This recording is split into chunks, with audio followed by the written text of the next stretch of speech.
Episode की शुरुआत में बताया जाता है कि जब तबाही आई थी उस वक्त 2 डीमन गॉड पिलर और 72 डीमन गॉड ने जन्म लिया था, जिसके बाद इंसानों के साथ इनकी हजारों साल से फाइट चल रही है। इसके बाद हम होली डीमन कॉन्टिनेंट का सीन देखते हैं, जहां 54 रैंक वाले डीमन गॉड को पकड़ने के लिए 6 टेम्पल ने अलायंस कर लिया है और अब इनके डीमन हंटर का ग्रुप एक साथ निकल चुका है। अब ये डीमन हंटर डीमन गॉड के साथ फाइट करने लगते हैं, लेकिन वो बहुत ही ज्यादा पावरफुल था और वो इनको आसानी से हराने लगता है। तभी इसी वक्त डीमन पिलर भी यहाँ पर आ जाता है, जिसकी वजह से डीमन गॉड की पावर और भी बढ़ जाती है और वो इनके ऊपर और भी खतरनाक तरीके से हमला करने लगता है। लेकिन ये डीमन हंटर भी कम पावरफुल नहीं थे, वो एक दूसरे को बचाते हैं और इसकी पावर को रोकते भी हैं। इसके बाद ये 6 डीमन हंटर एक साथ डीमन गॉड पर अपनी पावर का यूज कर देते हैं, लेकिन डीमन गॉड अभी भी इनके ऊपर भारी पड़ रहा था। यह देख इसमें से एक डीमन हंटर अपनी ड्रैगन पावर का यूज करने लगता है, जबकि इसमें से दूसरा डीमन हंटर अपनी स्वॉर्ड पावर का यूज करता है और वो इसे कैद करने लगते हैं। लेकिन डीमन गॉड फिर भी खुद को आजाद करा लेता है, जिसे देख डीमन हंटर का ग्रुप हैरान हो जाता है। तभी डीमन गॉड यहाँ से भागने लगता है, जिसके बाद डीमन हंटर इसे रोकने की कोशिश करते हैं, लेकिन आखिर में डीमन गॉड इनके हाथ से निकल जाता है और अब इनकी पूरी मेहनत बेकार होती हुई नजर आती है। इसके बाद डीमन गॉड किसी जगह पर आ जाता है, जहाँ हम इसके असली चेहरे को देखते हैं और इसके पास में एक बड़ा सा ब्लैक ड्रैगन भी था। तभी इसका पीछा करते हुए डीमन हंटर का ग्रुप भी यहाँ पर आ जाता है और अब इनको पता चलता है कि यह डीमन गॉड तो असल में डीमन एम्परर है, जो आज खुद इनके साथ फाइट करने आ गया है। लेकिन ये 6 डीमन हंटर अभी भी नहीं रुकते और डीमन एम्परर का सामना करने चले जाते हैं। लेकिन तभी डीमन एम्परर किसी अजीब सी पावर का यूज कर देता है, जिसके सामने ये सभी डीमन हंटर कमजोर पड़ने लगते हैं। इसके बाद बताया जाता है कि डीमन को यहाँ आए 6000 साल से भी ज्यादा हो गया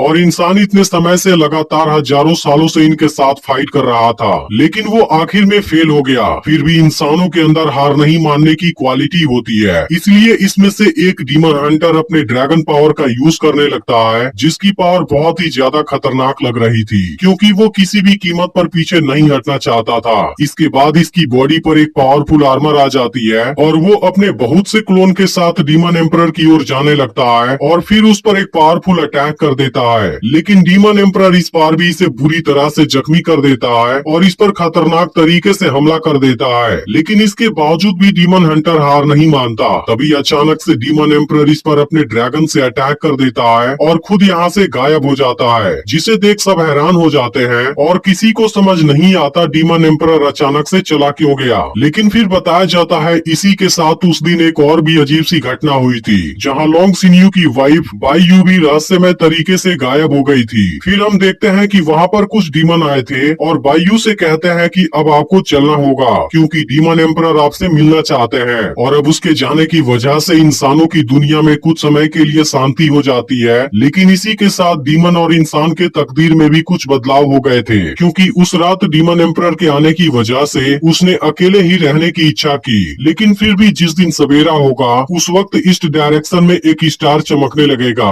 फिर अगले सीन में हम एक वॉरियर टेम्पल को देखते हैं, जहाँ एक मास्टर कुछ स्टूडेंट को वॉरियर बनने की ट्रेनिंग दे रहे थे, जिनका मकसद इंसानों की रक्षा करना और इंसानियत को खतरे से बचाना होगा। लेकिन अब आज इनको ट्रेनिंग करते हुए 1 साल हो गया है, इसलिए आज इनका एक टेस्ट होगा और इसमें केवल वही पास होगा जिसकी स्पिरिचुअल पावर 10 से ज्यादा होगी, जिसके बाद उसे वॉरियर सर्वेंट का टाइटल मिलेगा और वो यहाँ पर अपनी प्रैक्टिस कंटिन्यू रख सकता है। नहीं तो जो फेल होगा उसे घर वापस भेज दिया जाएगा। इस पर हाओ चेन सोचता है मुझे कैसे भी इस टेस्ट को पास करना होगा। फिर मास्टर सबसे पहले जियांगहू का टेस्ट लेते हैं, जिसकी स्पिरिचुअल पावर 13 थी और वो इस टेस्ट में पास हो जाता है। इसके बाद बाकी स्टूडेंट भी यह टेस्ट देते हैं और उनमें से जिनकी स्पिरिचुअल पावर 10 से ज्यादा होती है वो इसमें पास हो जाते हैं, जबकि 10 से कम स्पिरिचुअल पावर वाले स्टूडेंट फेल माने जाते हैं। इसके बाद सबसे लास्ट में हाओ चेन की बारी आती है, जिसके बाद सभी इसकी स्पिरिचुअल पावर देखने के लिए एक्साइटेड हो जाते हैं। फिर हाओ चेन भी अपनी तलवार से पिलर पर हमला करता है, लेकिन अफसोस इसकी स्पिरिचुअल पावर केवल 9 पर पहुंच पाती है, जिसे देख सभी स्टूडेंट परेशान हो जाते हैं, क्योंकि हाओ चेन टेस्ट में फेल हो चुका था। अब इस बात से हाओ चेन काफी दुखी था और मास्टर से एक और चांस मांगने लगता है, क्योंकि वो इस बार जरूर पास हो जाएगा। लेकिन मास्टर इसे चांस नहीं देते, क्योंकि यह चीज बाकी फेल हुए स्टूडेंट के साथ गलत हो जाएगी। अब इस बात से हाओ चेन काफी दुखी हो जाता है, क्योंकि टेस्ट टेस्ट में फेल होने की वजह से इसका सारा वेपन वापस ले लिया जाएगा और अब उसे स्पिरिचुअल लिक्विड भी नहीं मिल पाएगी। इसके बाद हाओ चेन इनके सामने घुटने टेक देता है और दूसरा चांस मांगने लगता है, क्योंकि हाओ चेन किसी भी हालत में यह टेस्ट पास करना चाहता है और डिस्क्रिमिनेशन फेस्टिवल में इसका रुकना जरूरी है। अब यह देखते ही स्टूडेंट मास्टर से हाओ चेन को एक और चांस देने की रिक्वेस्ट करने लगते हैं, क्योंकि सब जानते हैं कि हाओ चेन सबसे ज्यादा मेहनत करता है और उसने इनको भी टेस्ट में पास करने में मदद की थी। इस तरह से अब सभी स्टूडेंट इसके सपोर्ट में खड़े हो जाते हैं, लेकिन मास्टर भी अच्छे से जानते हैं हाओ चेन शुरुआत से ही सबसे ज्यादा मेहनत करता है और वो ट्रेनिंग पूरी करने के लिए अपनी जी जान लगा देता है। इसके बाद मास्टर सभी को शांत कराते हैं और हाओ चेन को दूसरा चांस देने के लिए तैयार हो जाते हैं, लेकिन इसके लिए उसे जियांगू के साथ फाइट करना होगा और उसे हराना होगा। इसके अलावा बाकी फेल हुए स्टूडेंट को भी यह चांस मिलेगा। यह सुनते ही हाओ चेन सभी को थैंक यू बोलता है और अब सभी बहुत ज्यादा खुश हो जाते हैं। इसके बाद हाओ चेन जियांगू के साथ फाइट करने के लिए तैयार हो जाता है। फिर इन दोनों के बीच में फाइट शुरू हो जाती है और हाओ चेन जियांगू के साथ बहुत शानदार तरीके से फाइट करने लगता है, जिसे देख मास्टर भी हैरान होते हैं, क्योंकि हाओ चेन की बैटल स्किल काफी अच्छी थी और लास्ट में वो जियांगू को दूर फेंक देता है। इसके बाद वो पिलर पर हमला करता है, जहां अब इसकी स्पिरिचुअल पावर 11 हो गई थी और अब इस बात से सब काफी खुश हो जाते हैं और यह देख मास्टर भी हैरान हो जाते हैं, क्योंकि इस बार तो हाओ चेन की स्पिरिचुअल पावर इतनी ज्यादा बढ़ गई, जबकि पिछली बार तो बहुत कम थी। इसके बाद बाकी के स्टूडेंट भी जियांगू को चैलेंज करते हैं। तभी हम यहाँ के जंगल में एक लड़की को भागते हुए देखते हैं, जिसके पीछे कुछ बिस्ट लगे हुए थे,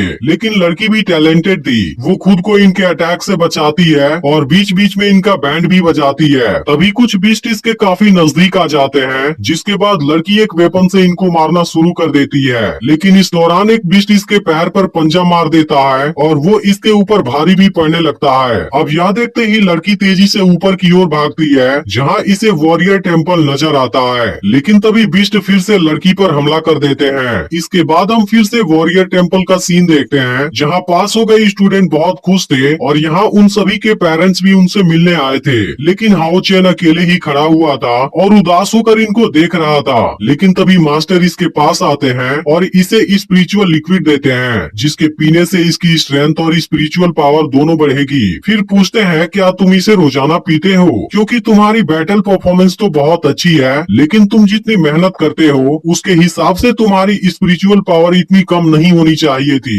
लेकिन हाओ चेन कुछ भी नहीं बोलता। तभी इसी वक्त जियांगू यहाँ पर आ जाता है और इसे अपने साथ लेकर चला जाता है, जिस पर मास्टर कहते हैं वो जरूर मुझसे कोई बात छुपा रहा है। इसके बाद हाओ चेन और जियांगू दोनों एक साथ खेलते हुए यहाँ से जाने लगते हैं। तभी इसी वक्त हाओ चेन एक आदमी के नजदीक से गुजरता है, जो उसे बड़े ध्यान से देख रहा था। इसके बाद ये दोनों जंगल में चले जाते हैं, जहाँ जियांगू हाओ चेन को अपनी स्पिरिचुअल लिक्विड देता है, क्योंकि वो जानता है कि हाओ चेन अपनी स्पिरिचुअल लिक्विड अपनी मॉम को देता है, जिनकी कंडीशन काफी खराब है। तब हाओ चेन कहता है कि अब उनकी बॉडी कुछ रिकवर हो गई है। इस पर जियांगू इसे समझाता है कि तुम्हें अपना भी ख्याल रखना चाहिए, क्योंकि इसकी वजह से तुम्हारी परफॉर्मेंस खराब हो जाएगी। लेकिन हाओ चेन अपनी मॉम से बहुत ज्यादा प्यार करता है, इसलिए वो किसी भी कीमत पर उन्हें खोना नहीं चाहता और वो उनके लिए कुछ भी करने के लिए तैयार है। तब जियांगू सोचता है बिना स्पिरिचुअल लिक्विड के इसकी पावर इतनी ज्यादा है, अगर वो ओरिजिनल स्पिरिचुअल लिक्विड पीने लगा तो इसकी पावर तो बहुत ज्यादा हो जाएगी। अब हाओ चेन को अपनी मॉम के लिए जंगल में हर्ब लेने जाना था, इसलिए वो यहाँ से अकेले ही आगे चला जाता है। तब जियांगू कहता है तुम केयरफुल रहना,